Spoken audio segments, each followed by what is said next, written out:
بسم اللہ الرحمن الرحیم۔ حضرت ذنیرہ کی محبت الہی میں بیتابی۔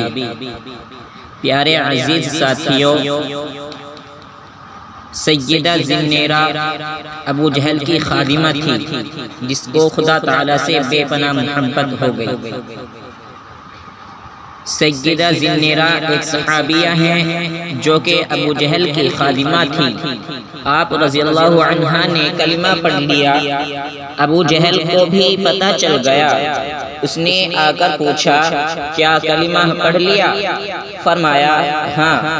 آپ رضی اللہ عنہا بڑی عمر کی تھیں، مشقتیں نہیں اٹھا سکتی تھیں، مگر ابو جہل نے اپنے دوستوں کو ایک دن بلایا اور ان کے سامنے بلا کر انہیں مارنا شروع کر دیا، لیکن برداشت کرتی رہی کیونکہ وہ تو اللہ تعالیٰ کے نام پر اس سے بڑی تکالیف بھی برداشت کرنے کے لیے تیار تھیں۔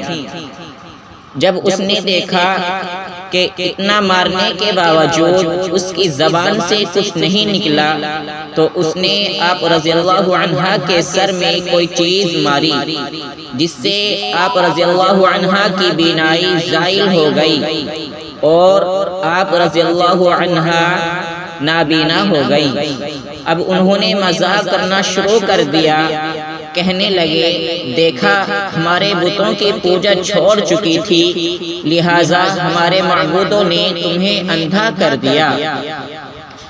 مار برداشت کر چکی تھیں، مشقتیں اٹھا چکی تھیں، یہ سب سزائیں برداشت کرنا آسان تھیں، مگر جب انہوں نے یہ بات کہی تو آپ رضی اللہ عنہا برداشت نہ کر سکیں، چنانچہ فوراً تڑپ اٹھیں۔ اسی وقت کمرے میں جا کر سجدے میں گر گئیں اور اپنے محبوب حقیقی سے راز و نیاز کی باتیں کرنے لگ گئیں۔ عرض کیا، اے اللہ، انہوں نے مجھے سزائیں دیں تو میں نے برداشت کیا، وہ میری ہڈیاں بھی توڑ دیتے، وہ میرے جسم کو چھلنی کر دیتے تو میں یہ سب کچھ برداشت کر لیتی، مگر تیری شان میں گستاخی کی کوئی بات برداشت نہیں کر سکتی۔ وہ تو یوں کہتے ہیں کہ ہمارے معبودوں نے تمہاری بینائی چھین لی۔ اے اللہ، جب میں کچھ نہیں تھی تو تو نے مجھے بنا دیا، بینائی بھی عطا کر دی، اب تو نے ہی بینائی واپس لے لی ہے۔ اے اللہ، تو مجھے دوبارہ بینائی عطا فرما دے تاکہ ان پر تیری عظمت کھل جائے۔ ابھی دعا والے ہاتھ چہرے پر نہیں پھرے تھے کہ اللہ رب العزت نے آپ کی بینائی لوٹا دی۔ سبحان اللہ۔ اس وقت مرد تو مرد، عورتوں میں بھی یوں محبت الہی کا جذبہ بھرا ہوا تھا۔ جب عشق سے تیرے بھر گئے ہم، جب عشق سے تیرے بھر گئے ہم، تو ہی رہا جدھر گئے ہم، تیرے ہی طرف کو راہ نکلی، تیرے ہی طرف کو راہ نکلی، بھولے بھٹکے جدھر گئے ہم۔ خدا سے محبت بھری گفتگو۔ پیارے عزیز ساتھیوں، بنی اسرائیل میں ایک سادے آدمی کو خدا تعالی سے محبت۔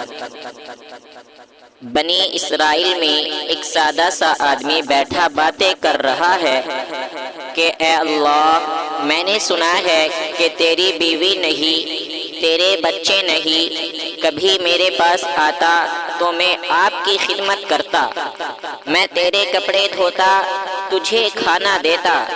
حضرت موسیٰ علیہ السلام ادھر سے گزرے، فرمانے لگے، اے اللہ کے بندے، یہ تو اللہ کی شان میں گستاخی ہے۔ سادہ آدمی تھا، ڈر گیا، کانپ گیا۔